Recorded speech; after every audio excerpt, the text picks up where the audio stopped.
함께 만드는 언론 미디어 협동조합. 여기는 국민TV. 함께 만드는 언론 미디어 협동조합. 여기는 국민TV.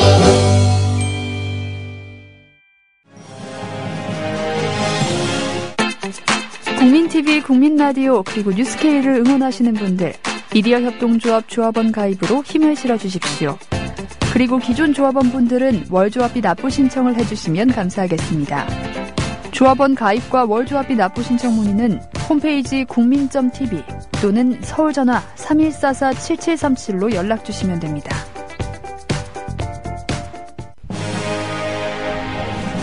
예, 애국 시민 여러분, 해외 동포 여러분, 그리고 동네 주민 여러분 안녕하십니까? 저는 여러분의 조합원 수레지기 노래꾼 손병휘입니다. 보이는 라디오로 여러분과 함께하는 박한용의 라디오 100년 전쟁. 오늘은 노래로 시작하지 않고 이렇게 얘기로 시작했습니다. 오늘도 변함없이 나오셨습니다. 박한용 선생님 나오셨고요. 네, 변함없는 박한용입니다. 네. 그리고 4회째 변함 없이 나오신 장준하 기념사업회 이준영 상임위원장님 오셨습니다. 안녕하십니까. 예. 지금 사실은 원래 한 2번만 하고 말자 그랬는데 4번째로 가고 있습니다만 오늘 마칠 수 있을지는 잘 모르겠지만 하여튼 권투를 기원하면서 지난번에는 안 줬던 물 드디어 우리가 받았습니다. 네. 자, 물잔으로 한번 건배 하시죠. 네. 1945년 8월 18일 예기치 않게 일본군 막사, 즉 여의도 비행장에 있었던 막사에서 하루를 자게 되면서 고위 장교가 항복주라고 준 일본 맥주를 마시면서 처음으로 이제 장준하 선생도 술이라는 걸 입에 대기 시작했었고, 그 후로 그 날을 기념해서 매년 8월 18일 맥주데이가 호프데이가 있다면서요? 네. 예. 실제로 장준하 선생님과 노능서 선생 그리고 네. 김준엽 선생이 8월 18일마다 여의도 착륙장을 찾으셨고 네. 매해 맥주를 잡수셨습니다. 지난주 말미에 이제 족청 이야기 나오면서 네. 이범석 장군 이야기가 나왔지만 한 번도 이범석 장군을 부르질 않았습니다. 네, 찾아가진 않았다. 네, 그리고 부르지도 않고. 그러니까 실망을 한 거죠. 족청을 만든 것과 그 이후의 정치적 행보에 대해서. 그러니까 이렇게 보시면 되겠어요. 그러니까 이 장준하 선생은 이제 훗날 이제 민족주의자 자기 본 모습은 60년대, 70년대 들어왔던 태집니다만은 네. 그 속성이 없었다고 말할 수는 없겠죠. 그런데 네.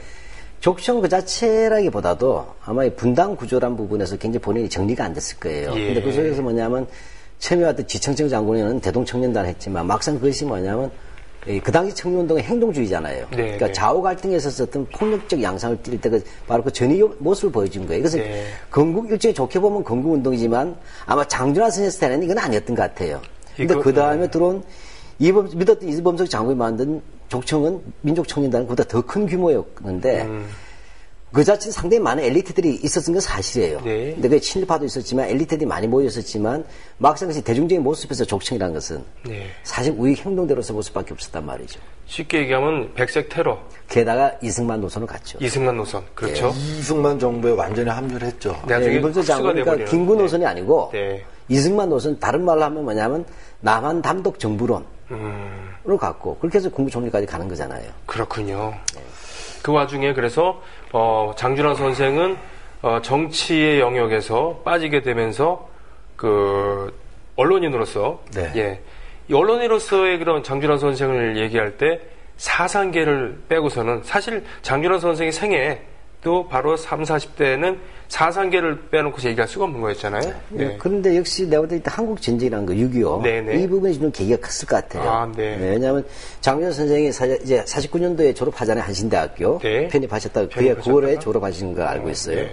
하고 나서 50년에 보게 되면 문교부 산하, 지금 교육부죠. 네. 바로 국민정신 계몽 담당 그쪽 업무를 맡습니다. 그래서 네. 국민사상연구원에 있었고 그 다음에 이제 부산에서 네. 6.25 당시 부산에서 이제 사상이라는 잡지를 짧게 발간을 해요. 네. 이제 이것을 거치다가 최종 문제 중단하고 나서 그 다음에 이승만 독재가 뚜렷하게 드러날 때 네. 사상계를 가지고 한다. 여기서 사상계 시대가 시작되는 것 같아요. 사상계가 1956년에 창간했나요? 언제였죠? 53년입니다. 아, 일찍 제가 생각했던 것보다 전쟁 끝나고 곧바로 네. 시작. 사상계라는 잡지에 대해서 좀 설명을 좀 부탁을 드리겠습니다. 알겠습니다. 장준하 선생께서 해방돼서 귀국 후에 보여주었었던 모습들은 첫 번째는 당연히 이제 김구 선생의 비서로서 네. 경교장에서 김구 선생이 귀국 성명도 직접 작성하셨거든요. 네. 이제 그렇게 활동하다가 이범석 장군의 그 집요한 설득에 네. 또 인간적 관계 때문에 족청에 들어가셨다가 그만두시고 한국신학대학에 편입하는 요 과정이 아까 박한영 선생님 말씀대로 그 극도로 혼란한 해방정국에서의 본인의 역할, 본인의 갈 길에 대해 가지고 결정을 못 하시고 있던 예. 것이 아닌가라고 저 극히 개인적으로 좀 추측을 합니다. 그래서 예. 학업은 어디까지나 저는 핑계였다고 봐요. 아. 네, 핑계였고 네. 그 과정에서 이제 전쟁이 나죠. 그리고 모셨던 김구 선생도 돌아가시고. 그렇죠. 김구 이제서 두 가지 장면을 좀 말씀드리고 네. 싶은데 김구 선생 입장에서는 장준하 선생은 이미 자기를 떠났잖아요. 네. 경교장을. 그런데 이제 1949년 6월 24일 굉장히 중요합니다. 네. 49년 6월 24일 날 장준하 선생은 경교장을 불러요. 네. 갔는데 뭘 주냐 그러면은 돌아가시기 직전인 거예요. 네, 윤봉길 선생이 이렇게 폭탄을 수류탄을 들고 이렇게 태극기가 있습니다. 아, 예. 이제 임시정부 태극기죠. 그렇죠. 네. 그 태극기를 장준하 선생한테 맡깁니다. 와. 근데 그 태극기는 잘 아시겠습니다만 윤봉길 선생이 의거를 한 후에 상해에 있던 모든 독립운동가들 다 도망가야 됩니다. 네, 그렇죠. 그나마 보하에 있던 프랑스 조계도 일본군들이 들이닥칩니다, 오, 이제. 네. 왜냐면 큰 사고가 터뜨려졌기 그렇죠. 때문에 막을 수가 없어요. 네. 안창호 선생이 그때 체포되죠. 그렇죠. 아, 그때 체포돼서 끌려 들어오셔서 고문을 너무 심하게 받고 그게 이제 병이 돼서 돌아가셨거든요. 그러니까 안창호 선생 탈출을 못했습니다. 네. 근데 김구 선생은 그거를 이제 중경 임시정부까지 10여 년을 가면서 그 태극기만은 지키신 거죠. 근데 실제로 장준하 선생은 독립운동 연배로 볼 때 막내 중에 막내입니다. 그렇죠. 그 사이에 수없이 유명한 독립운동가들이 있지만 네. 김구 선생이 그거를 장준하 선생한테 맡깁니다. 쉽게 얘기하면 법통을. 네. 네. 그리고 그 태극기를 받은 넘겨주시고 이틀 후에 안두희에게 암살을 당하시는 거거든요. 그게 6월 26일이었습니까? 네, 맞습니다. 이제 장 선생은 그 태극기를 이제 품에 네. 품고 있는 네. 거죠. 네. 네. 그리고 이제 전쟁통에 또 이제 중요한 사건은 장 선생의 큰딸과 네. 어머니가 네. 폭격에 죽어요. 아이고. 인민군 폭격에 죽습니다. 그랬군요. 그래서 이제 뒤에 이런 사건들이 이제 장 선생님이 이제 통일운동으로 이렇게 가시고 김구 선생님의 노선으로 오는 이 과정에서 다시 이야기를 해야 되기 때문에 네. 첫 번째 우리가 첫 주 이야기할 때 한치룡 장군이라고 네. 이야기했을 때 한치룡 장군이 중국군 중국 공산군의 공격을 받아서 죽었을 때 김준효 선생의 증언에 의하면 그때부터 우리는 반공주의자가 됐다. 네. 근데 인민군에 의해서 큰딸과 어머니가 죽었기 때문에 장 선생의 심장에 이제 반공이라는 거 떼어내기가 힘듭니다. 네. 특히나 쭉 이야기해왔습니다만 독실한 기독교 신자이고 네. 그런 이제 개인적인 사건들이 겹치니까 이제 반공이라고 하는 거를 당분간은 장준하에서 떼어내기 힘들다고 하는 그 레파토리가 좀 중요합니다. 그게 앞으로의 이제 설명에서도. 네. 그래서 장 선생이 이제 고민을 했던 것은 내가 뭘 할 것인가. 네. 이분은 전제했습니다만 일본군에서 탈출을 해서 중경으로 가면서도 잡지를 만들었고 그렇죠. 등불 잡지. 등불.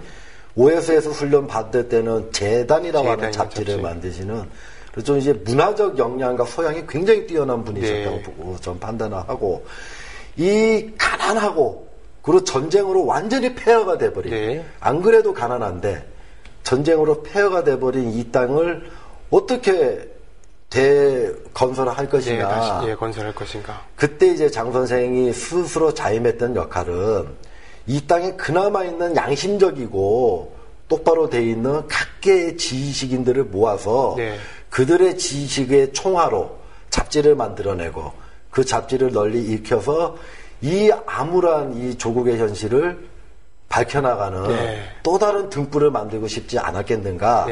그 등불이 바로 사상계였다고 저는 생각을 합니다. 사상계. 그러니까 전후 혼란상이 있잖아요. 그러니까 이게 굉장히 중요했어요. 그러니까 이 당시 알다시피 일종의 데카당스라고 할까요? 허무주의. 그러니까 전후에 또 황량한 쉽게 말하자면 황폐화된 정서죠. 이 정서에서 민족의 앞길을 찾아나가는 사상적 구심을 돌파하고 만들어낸다. 그렇군요. 그래서 세계사 속에서 우리의 미래를 찾아내겠다 해서 사상이라는 잡지를 내는 거죠. 그런데 지금 말씀하셨다시피 개인적인 경험 뭐 이런 게 있어서 반공의 기치가 뚜렷했었고요.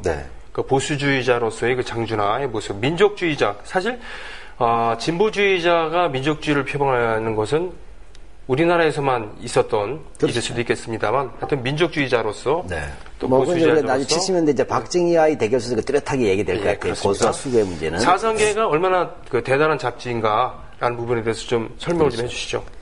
우리가 흔히 이렇게 하면 1920년대, 30년대에는 특히 20년대에는 저 배웠다는 청년들은 옆에다가 마르크스, 엥겔스 책을 두고 다녀야 이른바 막스보이 엥겔스 걸이죠. 막스보이 엥겔스 걸. 그게 유행했어요. 쉽게 말하면 지식의 최첨단이고 또 뭔가 고민이 있는 청년이다. 다시 50년대는 사상계 시대를 할 때 그 당시 대학생들이 사상계 정도는 하나 들고 다녀야 대학생이라 취급받았다. 그렇군요. 혼자 이제 60년대, 70년대 우리가 창작가 비평이라는 또 잡지도 그런 역할을 하지 않습니까? 그렇군요. 70년대 들어오면. 그럴 정도였고, 근데 이 사상계는 세 가지였던 것 같아요. 제가 볼 때는. 하나는 뭐냐면, 이 정치 교양지로서 역할이에요. 정치 교양지. 나중에 구체적으로 우리가 이준영 선생이 또 얘기하겠지만, 그 시사논단들이나 권두원들, 이걸 통해서 그 당시에 그 정치적 문제를 정확하게 짚어내는 것. 두 번째는 세계 사조들을 정확히 하면서 우리 사상들의 진로를 돌파하는 것. 근데 세 번째가 또 문학도 만만치 않았죠. 엄청나죠. 그래서 사상계를 통해서 등단한 경우도 많고 또 문학상도 제정하기도 하고 이런 역할을 하면서 사실 황량한 50년대에 이 잡지가 없었다면 더욱 한국은 더 황량했을 거다. 이렇게 생각이 들어요. 그 썬데이 잡지라 그래서 썬데이 서울 같은 잡지 이런 게 아니었다. 종합 교양지로 보셔야 되고요. 전쟁으로 초토화되고 갈 길도 암울한 거기에 또 분단되고 한 이 나라의 그 앞날을 밝히는 등불의 하나로서 이제 잡지를 시작하셨죠. 근데 그 역할은 대단히 성공적으로 했다고 저는 생각하고요. 그것은 바로 일간지인 신문보다 판매 부수가 더 많았다라고 하면 잡지가 월간 잡지가 그랬다 하면 그 인기는 뭐 상상을 초월하실 것이고. 그렇군요. 그런데 이제 그렇게 출발한 등불 같은 이 잡지가 또 다른 무기를 장착을 합니다. 그래요? 어떤 거였습니까? 독재와 싸우는 무기가 되는 거죠. 거기에 또 핵탄두가 하나 붙죠. 펜이 칼보다 강하다라고 하는 그거를 증명을 합니다. 그렇군요. 처음부터 그런 목적은 없으셨을 거라고 보고 있고요.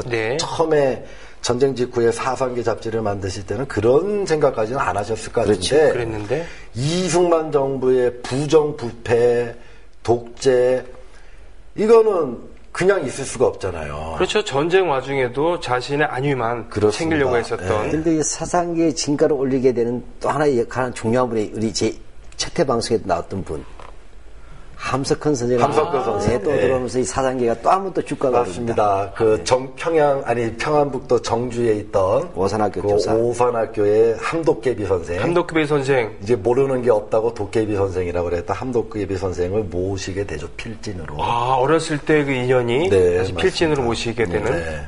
함석헌 선생은 사실은 그 요즘에는 잘 모르는 분들이 많이 계시지만 80년대까지는 뭐. 대단한 그런 신앙인이고 사상가였고 그런 분 아니겠습니까? 이제 야인으로 불렸죠, 야인. 그러니까 뭐라고 할까, 이제 다석 유영모 선생의 제자예요. 네, 다석 유영모. 그다음에 함석헌 선생은 이제 일찍도 무교회주의. 신앙인이지만 무교회주의를. 교회는 하나의 권위의 상징이고 제도화됐기 때문에. 그분이 요즘에 큰 교회들이 앞다투어서 이렇게 성가대 찬양이라던가 또 화려한 이런 예배 형식 이런 거 이제 앞다투어 가고 있는 이거 보면은 절대로 반대하실 분이죠. 아, 그렇죠. 근데 특이한 것은 이분은 기독교 신앙의 소유자임에도 불구하고 노장 사상이라든지 네. 이 전통 사상, 이 토착화된 네. 기독교 융화주의에 강하고 그래서 첫째 본인은 야인으로 살겠다고 했단 말이죠. 야인과 한다면은 돈과 권력을 탐하지 않고. 쉽게 말하면 이것이 야인한 것이 이게 기독교식으로 하면 광야에서 외치는 선지자예요. 그 순환을 당하는. 그런 입장에서 본인이 야인이란 글도 썼었고, 네. 뭐, 우리 드라마 야인시대가 좀 달라요. 네네. 네. 근데 이분이 이제 사상계에 이제 필봉을 휘두르게 되는데, 그것이 유명한 글이 있잖아요. 58년도에 생각하는 백성이라야 산다. 생각하는 백성이야 산다. 이게 이제 놀라운 거예요. 58년도 8월이면 이승만의 독재주의가 깡패와 결합돼가지고 정치 깡패 결합돼서 왜 유지광 최악으로 가는 거죠. 유지광. 네, 그 시대. 그러니까 이정재, 유지광, 네, 뭐 하고 같이 임화수 등등. 막장 드라마 연출하던 시기에 네. 바로 58년도 그 8월호에 생각하는 예, 함께해서 백성이라야 생각하는 산다. 백성이 산다 나오는 거예요. 예. 그건 뭐 그리고 이제 사상계 초창기에 이제 그 또 큰 힘이 하나 붙죠. 예. 일제가 항복한 후에 임시정부가 귀국을 할 때 김준엽 선생은 중국에 남습니다. 예, 동양사 계속 공부하시 중국사. 공부한다고. 예. 이게 귀국을 앞두고 국내 상황을 대충 다 알게 되지 않습니까? 네. 얼마나 혼란한 상황인지. 네. 근데 김구 선생님을 모시고 들어갔을 때 본인도 그런 정치적인 소용돌이에 휘말리지 않을 수 없다. 네. 근데 나는 싫다. 나는 학자다. 나는 공부를 해야 된다. 그래갖고 이제 곤명으로 가서 쿤밍. 예. 곤명에서 학생들을 가르칩니다. 고지대이기 때문에 지금 마라톤 선수들의 전지훈련장으로 각광받고 있는 그 쿤밍이 맞습니다. 그래서 이제 뭐 예. 도깨비 선생님이시여. 아, 이제 중국에서 이 학생들을 가르칩니다. 동양사학을. 그러다가 이제 중국의 국공전쟁. 네. 이제 내전이죠. 모택동과 장개석이 이제 네. 정면으로 붙죠. 그리고 이제 장개석이 대만으로 쫓겨나니까 반공주의자 김준엽이 모택동 휘하에서는 살 사람이 아니었고 네. 그때 귀국을 하죠. 그게 한 49년인가 그럴 텐데요. 네, 그렇죠. 네. 그래서 이제 이분이 뒤에 사상계에도 큰 힘이 되고, 그러니까 그 당시에 좀 식자라고 하는 분들 중에 필자들은 다 사상계로 들어왔다 생각합니다. 이렇게 보시면 돼요. 사상계의 초빙 필자가 안 됐다고 얘기하는 것은 당시로서는 지식인으로서는 조금 뭐라고 할까? 인정을 못 받는다고 생각해야 되죠. 그렇군요. 그리고 편집진들이 당시로서 상당히 휘황찬란했어요. 네. 그렇게 했는데 특징은 다만 그런데도 보면 꼭 그런 건 아니겠지만 좀 상대적으로 서북 지역이 좀 많았다. 월남민들이. 서북 지역. 네네네. 또 기독교가 좀 많았고 그렇게 네. 하면 그건 아마 그 과거에 이제 있지만 그러나 그렇게 폭 좁았다고 볼 수는 없고 그 출발적으로 그렇게 시작했다 하더라도 점차 넓혀지면서 네. 이제 본인 자신의 지식인들의 그 어떤 뱅크라고 할까요?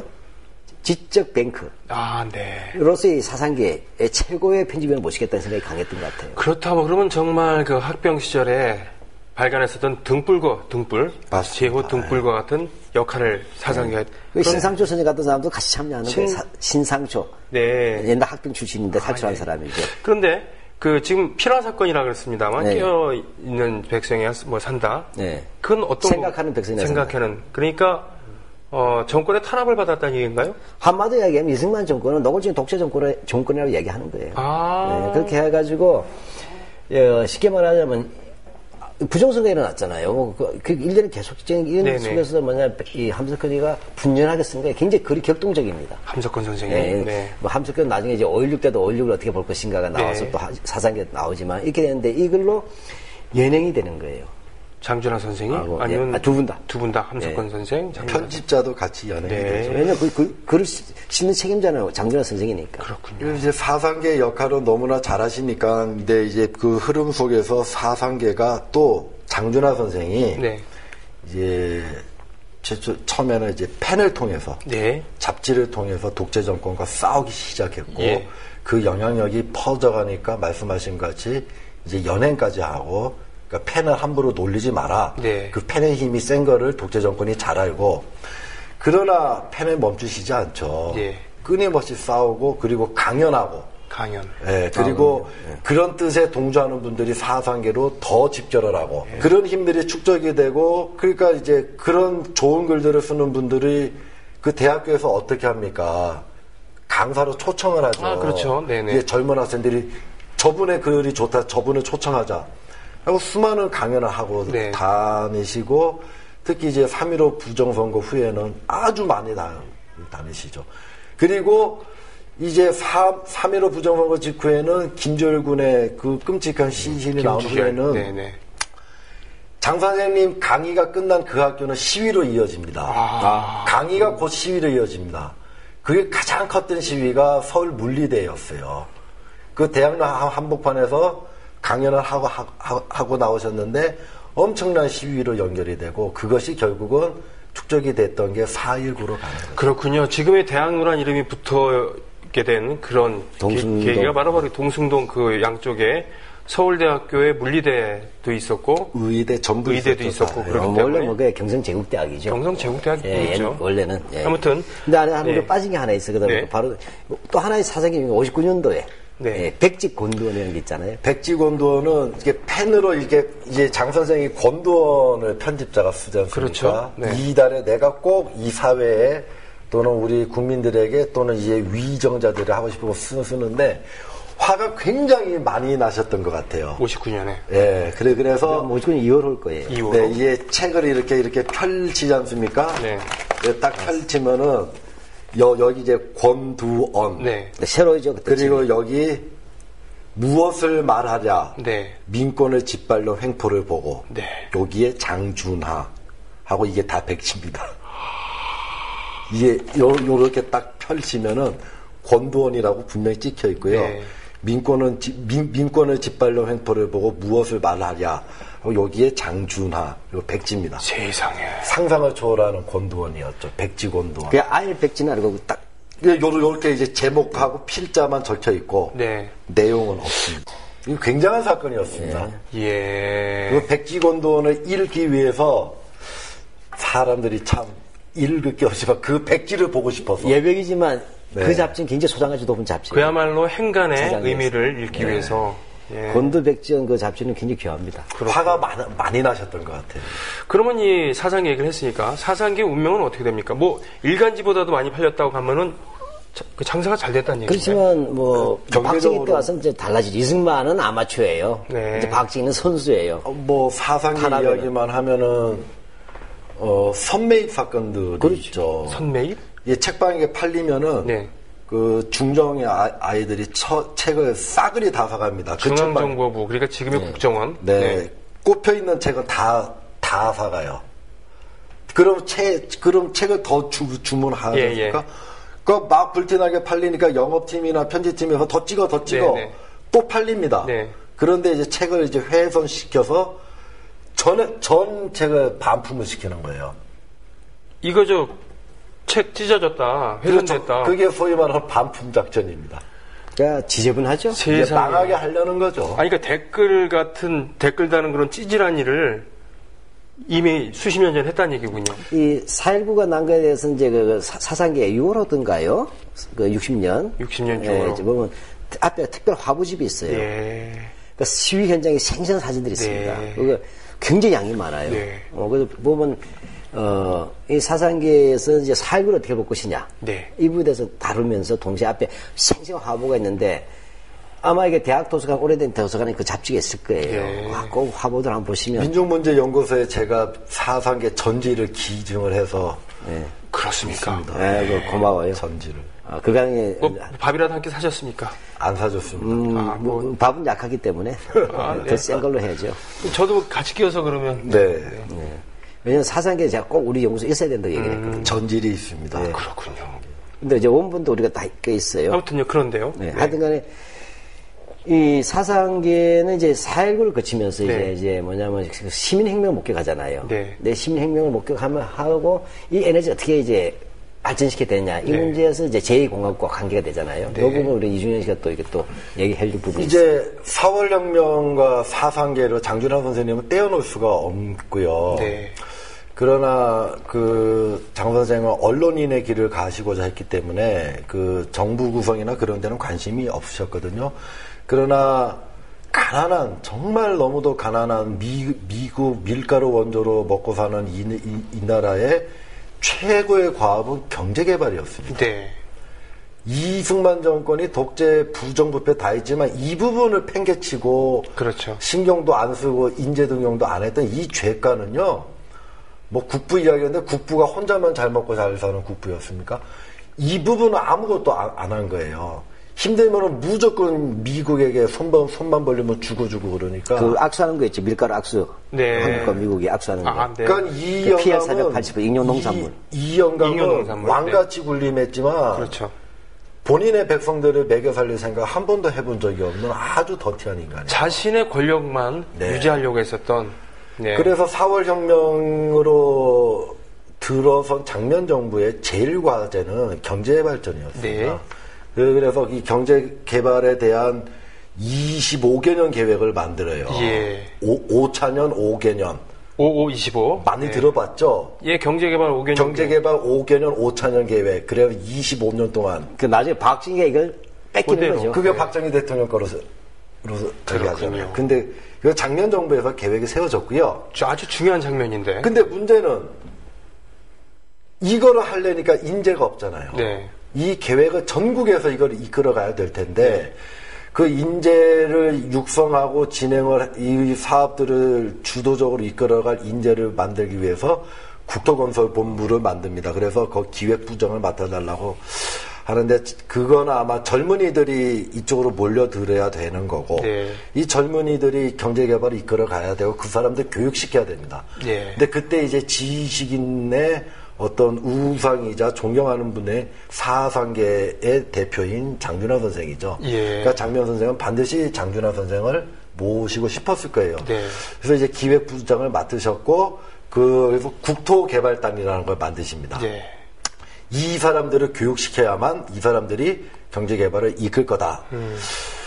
근데 국토개발 단가도 만들어요. 예. 장 선생이 작사 작곡을 합니다. 그렇군요. 예. 제가 그 한 6, 7년 전에 노인분들이 연락이 왔습니다. 예. 누구냐 했더니 국토개발단 분들이라고. 근데 그분들이 1년에 한 번씩 모임을 해요. 네. 제가 그래서 초청이 돼서 갔었는데 저 그날 눈물을 흘렸는데 이 머리 흰 영감님들이 다 모여서 첫 번째 행사가 장준하 선생에 대한 묵념을 해요. 아이고. 하고 장준하 선생님 작사 작곡에 국토개발단 단가를 부릅니다. 한번 좀 다음에 한번 좀 이렇게. 네, 근데 그 노래 악보를 못 받았어요, 제가. 그렇군요.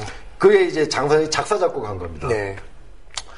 근데 어떻든 장준하 선생은 국토개발단에 참여한 것에 대해서 스스로 높게 평가는 안 하셨습니다. 그렇군요. 왜냐? 언론인의 본도, 네. 본래 나갈 길은 민중의 편에 서 그 글로 쓴 거예요. 네. 민중의 편에 서서 민중의 이익을 위해서 민중을 보호하고 그거를 침해하는 불편부당한 권력과 힘들을 네. 막아내고 비판하고 질타하는 것이 언론의 본도이고 내가 사상계를 만들 때 처음에 삼았던 취지인데 그 취지에 입각하면은 정부의 국토개발단에 안 들어갔어야 된다. 예. 내가. 그러나 4.19 이후에 이 혼란한 상황에선 어쩔 수 없었다. 그렇군요. 라고 이제 글을 남기셨어요. 상당히 엄격하신 그런 면모가 지금 네. 뭐 심판으로 뛰던 사람이 갑자기 선수가 되거나 그렇죠. 그 반대가 되는구나 이런 것은 뭐 비일비재합니다만 근데 그건 충분히 근데 이해는 네. 가는 게 어쩔 수 없었다고 그 당시에는 적어줬어요. 4.19 이후에 쉽게 학생운동이라는 게 크게 양분이 돼요. 아 그렇습니까? 하나는 어떻게 보면 이제 통일운동이라든지 네. 사회민주화운동, 그다음에 정치적 민주주의를 다양한 방면으로 나가는데 그래서 장면 정권 입장에서 보자면 가자북으로 오라 남으로 만나자 네네. 판문점에서 통일운동까지 발전하게 되니까 굉장히 부담스럽고 또 네. 일반인들 보는데 혼란을 비춰줄 수 네. 있어요. 그리고 이런 부분들이 자칫하면 제2의 군부 쿠데타를 가져올 수 있다는 그런 위기가 만연했던 시기예요. 그렇군요. 그런 점에서 일단 장면 정부로서는 허약하긴 했지만 그래도 구파 심파가 있었잖아요. 예. 있었지만 이런 학생운동과 청년층의 에너지를 정권 입장에서는 제일 중요한 게 경제 안정이잖아요. 이제 정치적 이제 안정화를 간다면 이 부분에서 이 에너지 청년 실업을 구제하고 두 번째로 이런 경제 개발에서는 엘리트를 양성하고 네. 이것을 중시해서 경제 개발의 욕군들을 만들어낸다는 이 프로그램이 장준하 선생님이 얘기했을 때 아마 그런 대의명분에 아마 거절을 못한 것 같아요. 알겠습니다. 네, 지금 사실 이런 얘기를 길게 자세하게 풀어내는 것은 그야말로 그 학문의 영역의 인데 사실 이 방송이 교양 프로기도 합니다만 지나치게 이렇게 디테일로 가는 것은 또 여러 가지 부담이 되니까. 네. 그러면 이 공화국 때 결국은 뭐 국토개발단 참여를 하기도 하고 있습니다만 다시 사상계 얘기로 돌아가서 그 소위 말하는 30, 그러니까 5.16 쿠데타 이후에 사상계와 장준의 운명은 어떻게 변해가고 있는가? 이 부분에 대해서 좀 얘기를 좀 해주시죠. 아마 제일 쟁점이 되는 거죠. 네. 제일 쟁점이 되는 것 중에 하나가 5.16 쿠데타를 장전은 어떻게 받는가, 또는 사상계는 어떻게 받는가. 네. 그랬을 때 쉽게 말하자면 이제 그 6월호든가요? 60일 전 6월호인가요? 6월호입니다. 6월호에서 장전 선생님이 나왔던 이야기부터 좀 풀어가는 게 좋을 것 같아요. 그렇군요. 일단 그 전에 60년 9월호에 네. 이제 9월호면 10월에 나왔을 텐데요. 민주당 정부에 대해서 장준하 선생님이 쓰신 글이 아마 중요할 겁니다. 그러니까 그렇죠. 지금 말씀하시고자 하는 거는 이제 몇 년 동안 계속 문제가 되고 있는 5.16을 장준하도 찬성했다, 네. 지지했다, 사상에 그렇게 적혀 있다. 라고 이제 말하기 좋아하는 분들이 있는데, 네. 이제 그 부분의 맥락을 보려면 말씀드렸듯이 60년 이제 9월호가 네. 중요합니다. 민주당 정부가 일제 관료 출신과 앞잡이 출신들을 등용하고 4월 혁명 정신을 훼손하고 네. 민심을 혼란케 하고 민생을 파탄시키고 네. 이제 뒤에는 반공 네. 이제 북한 도당의 그런 야욕을 획책하고 이런 식의 이제 굉장히 신랄한 비판의 글을 씁니다. 네. 이거는 이제 민주당 정부가 친일파를 등용을 하고 경제 살리기 못하고 민심은 이반되고 있고 분파가 갈려서 뭐 서로 싸우고 그 가운데서 안보가 이제 위해받고 네. 그런 상황에 대한 이제 굉장한 걱정에서 이제 비판의 글을 쓰신 거죠. 그렇군요. 네. 그 후에 이제 잘 아시는 대로 그런 혼란, 네. 사회가 안정되고 정상적인 시스템으로 굴러가면 쿠데타는 용납이 될 수가 없죠. 그렇죠. 네. 시도도 못할 겁니다, 네. 아마. 근데 그런 혼란의 틈을 타고서 이제 5.16 쿠데타가 터뜨려지고, 네. 예, 그 굉장히 혼란한 상황이었습니다. 근데 제가 분명히 예전에 봤는데 오늘 찾아오려고 그랬는데 박정희가 내건 몇 가지 약속 중에 4월 혁명 완수라는 게 있었습니다. 아, 예. 4월 혁명의 완수를 굉장히 높은 기치로 걸고 있었어요. 그렇군요.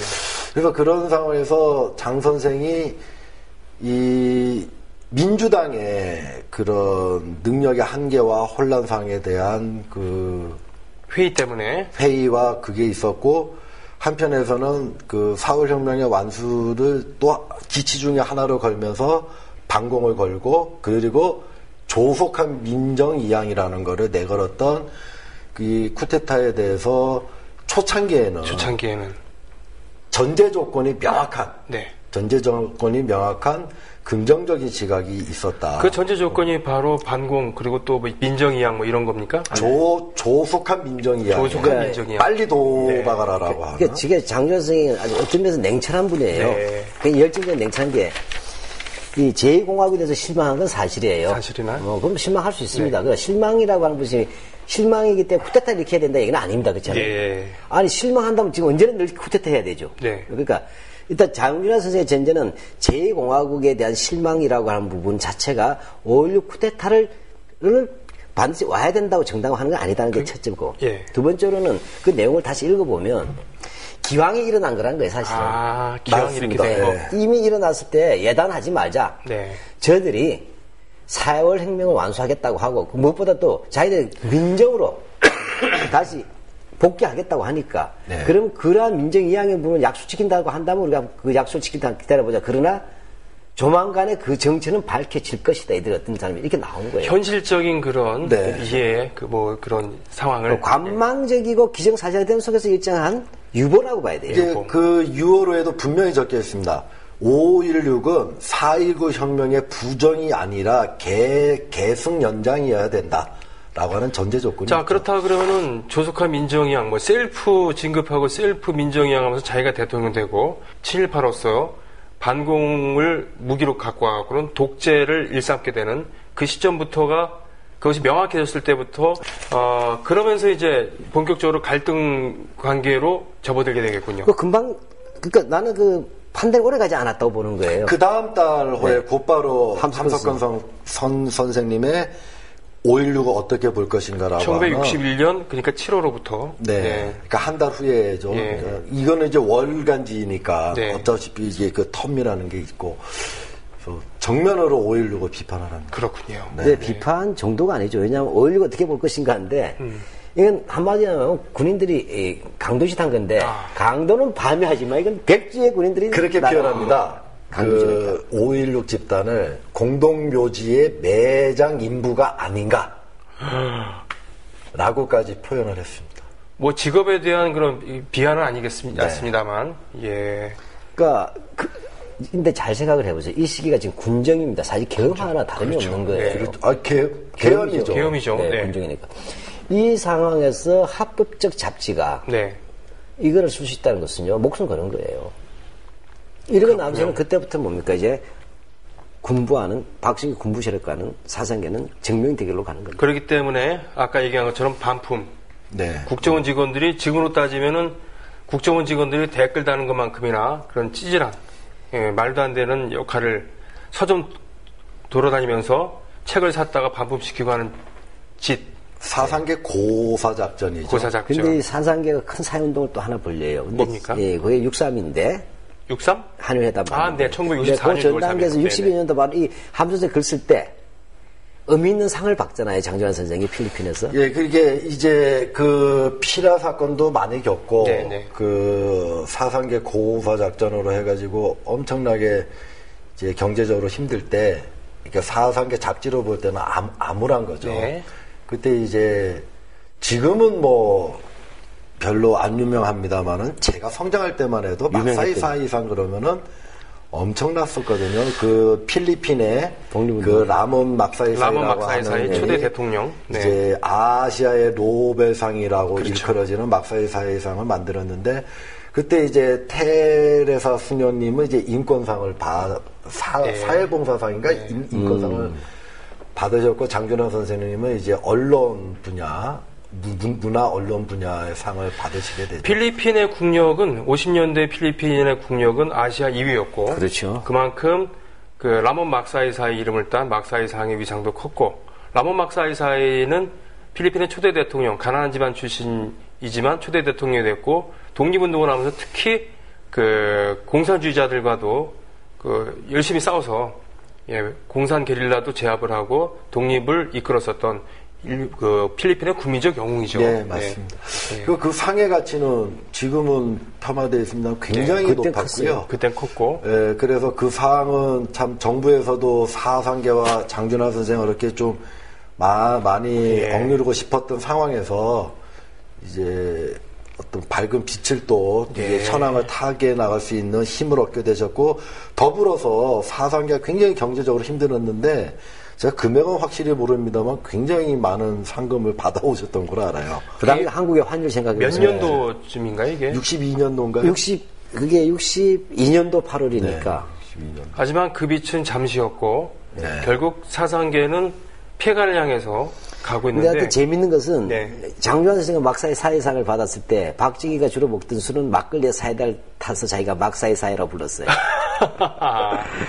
예, 저기 뭐지 썰렁한 얘기긴 합니다만 사실은 막걸리가 요즘처럼 품질이 좋지 않았을 때는 막걸리의 그런 뭐라 그러나 막걸리에다 풍미를 더해주기 위해서 사이다를 섞어서 마시게 됐죠. 그걸 우리끼리 막사이사이라고 하긴 했었습니다만. 박정희 즐겨 먹었어요. 네. 하여튼간에 그러다가 63년도부터 이제 뭔가 에서부터 이제 한일 협정이 시작되잖아요. 네.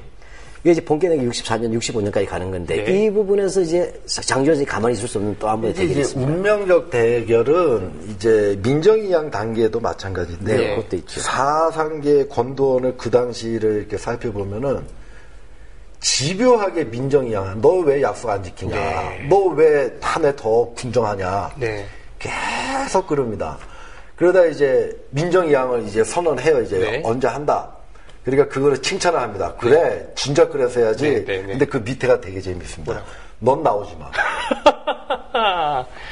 그래, 사실 그게 맞는 너는 안 돼. 그리고 너는 군으로도 되돌아가지 마라. 그 이미 권고안이 상당히 재밌어. 너는 군으로도 되돌아가지 마라. 무슨 말이죠? 너 같은 군인들이 자꾸 양산이 될까봐 너는 군으로도 되돌아가지 말고 민정이하에서 너는 나오자. 너만은 안 된다. 그러니까 쿠데타를 한 군인은 다시 군에 돌아가서 안 된다. 그런 명예의 먹칠이. 예. 사실은 그게 맞는 얘기네요. 네. 그렇게끔 이제 계속 사상계 권돈이 흘러가니까 이게 어떻게 그 가운데서 이제 몇 번 연행이 되시죠. 네. 몇 번 연행이 되시는데 더 이제 그런 이제 악견들이 쌓여가다가 정면 충돌이 되는 게 지금 말씀하신 굴욕적 한일 협상. 네. 이제 6월 3일 이제 상징적인 날로 되는데 6.3 사태로 가는데 그 또한 장 선생님이 집요하게 글을 썼고 또 그런 장 선생을 이 대학가에서 많이 초청을 해서 이제 강연을 하고 이제 강연이 끝나면 시위로 가는 이 독립운동을 했던 분께서 굴욕적 한일 협상에 동의를 하실 수가 없죠. 그럼요. 1964년 6월 3일입니다만 네. 뭐 심지어는 뭐 이명박 학생도 그때 뭐 데모라고 그랬습니다만 감옥에 갔었죠. 예. 네. 이명백으로 원래 이름이 적혀 있어갖고 체포가 안 됐었는데 시시각각 수사망이 조여오자 자수한 걸로 돼 있습니다. 네. 예. 그리고는 감옥에 갔기 때문에 그거로 군대 면제가 됐고요. 금방 근데 석방이 됐었죠. 근데 그거로 네. 군대 면제가 됐어요. 그런데 이 6.3 한일 이제 회담 반대 운동, 굴욕 네. 운동은 이제 전국적으로 일어났잖아요. 네. 근데 뭐 김형욱 회고록 보면 박정희로서는 굉장히 부담스러운 건 맞아요. 김형욱 회고록. 네, 김형욱 회고록 보면 알지만 학생들 때문에 약간 방조한 부분도 있긴 있다 그래. 일부러 좀 더 따기 위해서. 근데 뭐 그건 본질은 아니지만, 근데 중요한 건 이 시기에 관해서 뭐냐면 한국 민족주의하고 박정희가 누구냐가 장윤화 선생에겐 선진하게 떠올라지는 거예요. 예.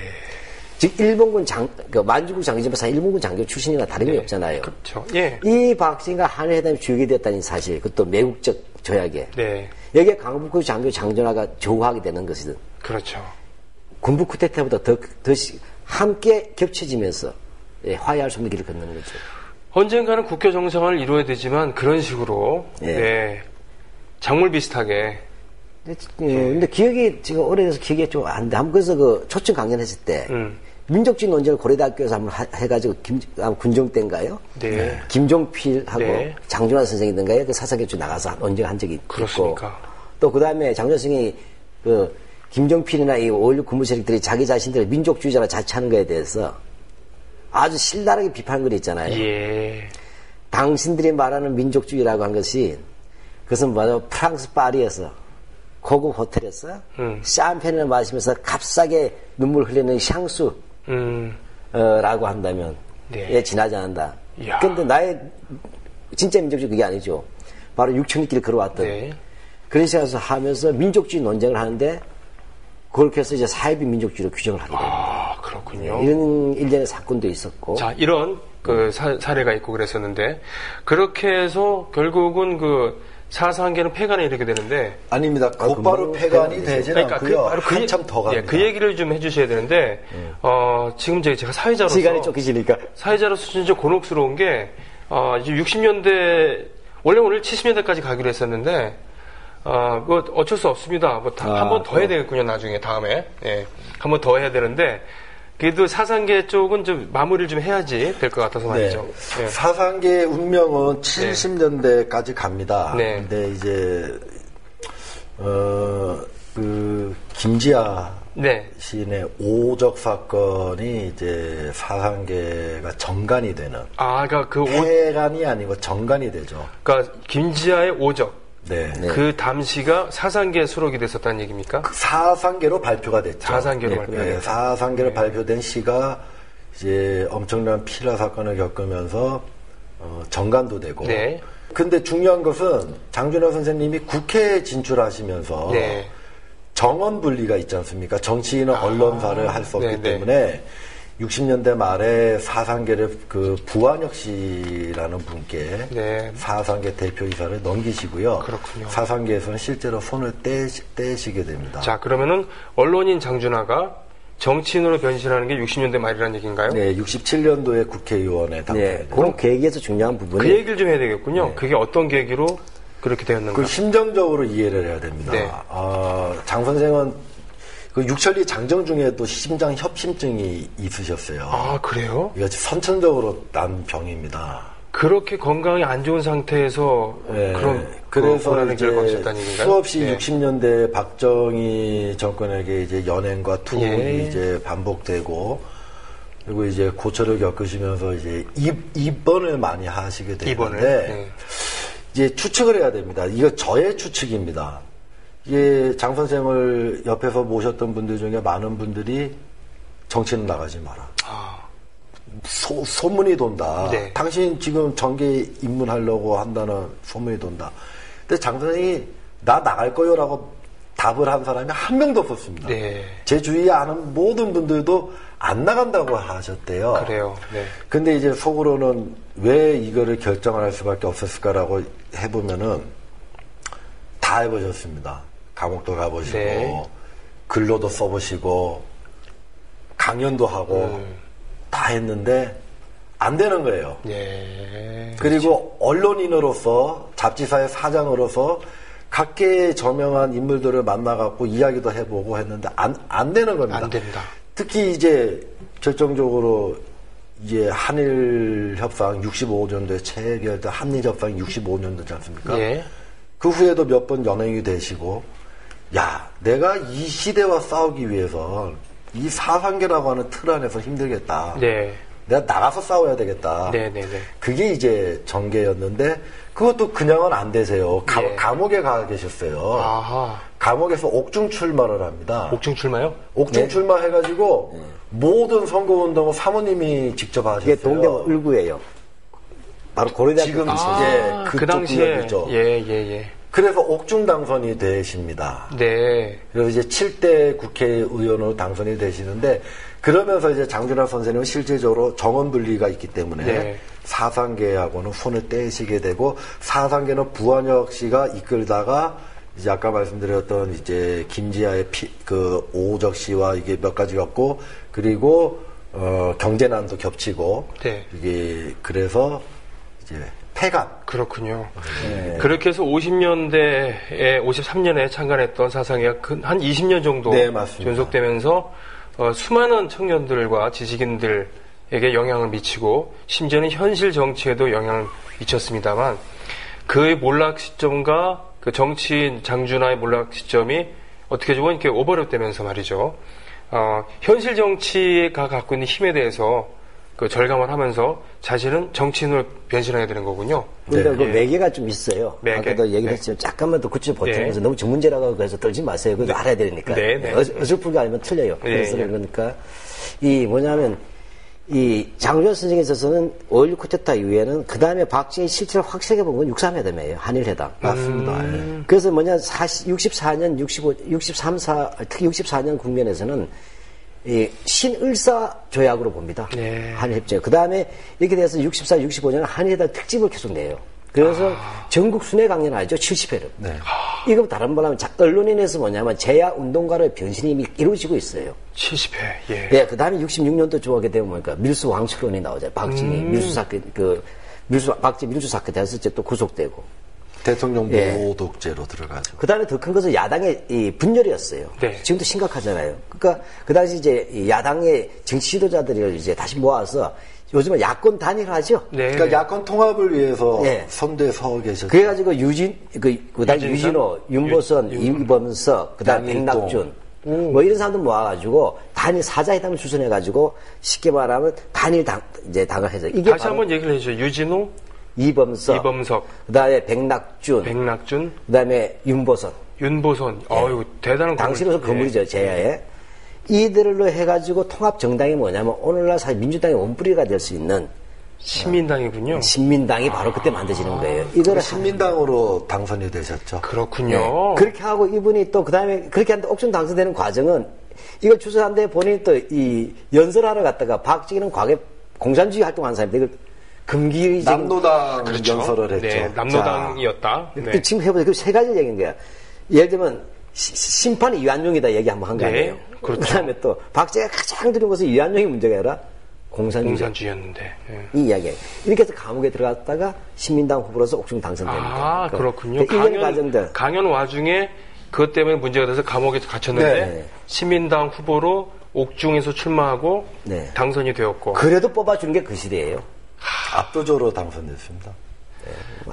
그때 사람들이 뭘 알겠느냐라고 인터넷도 없었던 팟캐스트도 없었던 시절이었습니다만 장준하라는 인물을 알아보고 또한 역사의 정의가 어떤 것인가 그렇죠. 깨어 있었던 시민들이 압도적으로 지지를 했군요. 이런 투쟁 과정 속에서 언론에서 한계가 봉착하고 그래서 본인이 사실 싫어했던 정책으로 간 거예요. 어떤 면에서는. 정치를 지휘에선 전부 말렸고 그분들에게 안 나가겠다라고 또 약속도 했었는데 팍 나가신 거죠. 왜 안 되겠다고. 도저히 안 되겠다라고. 밖에서 제아로서 주소해서 한계가 있거든요. 그렇군요. 정치 역할. 그러면 이제 이렇게 해주시죠. 다음번에는 본격적으로 정치인으로서 어떻게 싸우다가 어떻게 돌아가셨는가, 그리고 40주기를 맞이해서 우리가 또 짚어야 될 것들이 어떤 건가, 다음번에 총정리하는 걸 하고요. 그렇죠. 오늘은 그러면 해방 이후에 장준하 선생의 횡보, 여기까지의 횡보를 보면서 의의라던가요, 정리를 하신 말씀을 각각 좀 한마디씩 해주시죠.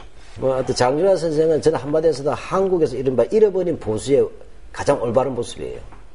네. 지금은 수구가 보수를 자처하는데 저는 한국의 민족주의가 사실은 전통 보수예요. 네. 우리 시대에. 네.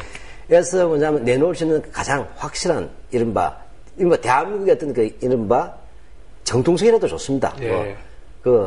굳이 하냐면 장녀 같은 인물이어야 된다는 거예요. 그렇군요. 왜냐 일제강점기의 청년이지만 목숨 걸고 독립운동에 헌신을 했고 그다음에 스스로도 우리 독립군의 막내라고 그랬잖아요. 의병으로부터 시작한 만주 독립군의 막내 중으로 자체고 해방 후에는 물론 반공주를 표방했지만 자유민주라고 해서 싸웠죠. 그렇군요. 그다음에 민족주의자로서 일본의 어떤 박정희의 권력 외교에 대해서 반대해왔고 그다음에 야권 통일을 이해했고 또 무엇보다도 기득권을 놓을 줄 아는. 이 보수는 그거잖아요. 노블리스 오블리저가 있어야 되는 그렇죠. 거 아니에요. 네. 그러한 부분이 그래서 이 부분이 70년대 박정희와는 화해할 수 없는 건곤 일척의 승부로 가는 이야기가 남아있다고 볼 수 있습니다. 좋습니다. 그러면 이주영 선생께서는 5, 60년대의 그런 장준하 선생의 그런 모습을 보면서 정리를 좀 해주셨으면 좋겠습니다만. 네. 삶을 살면서 네. 어떤 상황이 생기고 그게 저의 개인적인 상황이든 이 나라 전체가 처한 상황이든 네. 모든 사람은 결정을 합니다. 내가 어떤 길을 가고 어떤 선택을 해야 될지. 네. 장준하 선생님은 그 청년기도 그러셨지만 늘 선택을 하는 그 객관적 기준과 판단의 근거가 개인이 아니었어요. 나의 영달이나 나의 안위가 아니라 언제나 이 나라와 이 민족의 앞날을 위해서, 보다 나은 전진을 위해서, 그리고 민중들의 삶을 낫게 하고 그들의 권리를 옹호하기 위해서 내가 가장 잘할 수 있는 게 무엇인가, 그거를 고민하고 결정을 한다는 거죠. 싸워야 될 땐 싸우고 잡혀가야 될 땐 잡혀가고 아무리 경제적으로 힘들고 돈이 안 돼도 잡지사를 끝까지 놓지 않고 어느 순간에 이거 갖고는 안 되겠다, 내가 더 잘 싸우기 위해서 국민과 민족과 민중을 위해서 싸우기 위해서 난 정치의 길을 갈 것이다.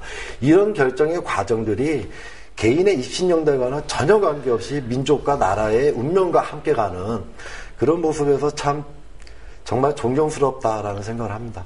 아무나 갈 수 없는 길. 그래서 결국은 부인 그리고 자녀들이 참 경제적으로도 고생을 많이 했겠습니다만 보수를 자처하는 새누리당이 일가야 될 천 장준하의 돌격이에요.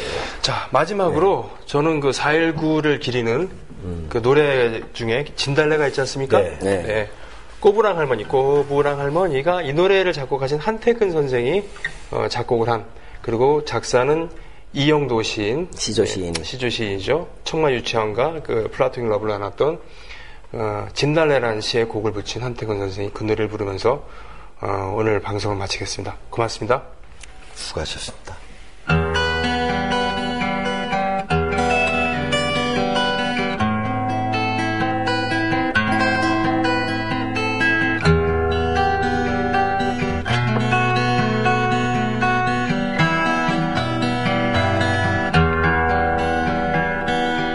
눈이 부신의 적이 낭만이 매등마다 그날 쓰러져간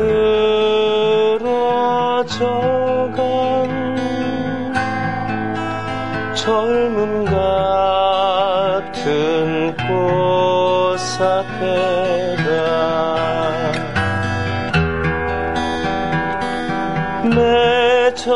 맺혔던 한이 터지듯 여울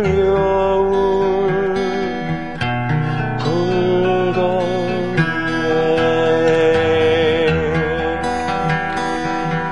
그렇듯 너희는 지고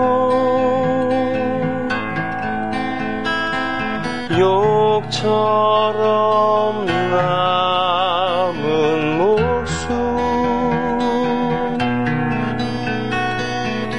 지친 가슴 위엔 하늘이 무거운데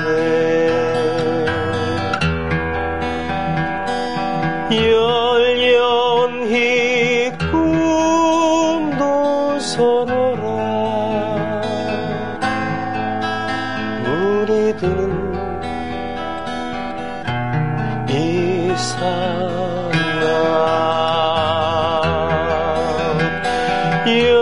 열연히 꿈도 서러라 물이 드는 이 상황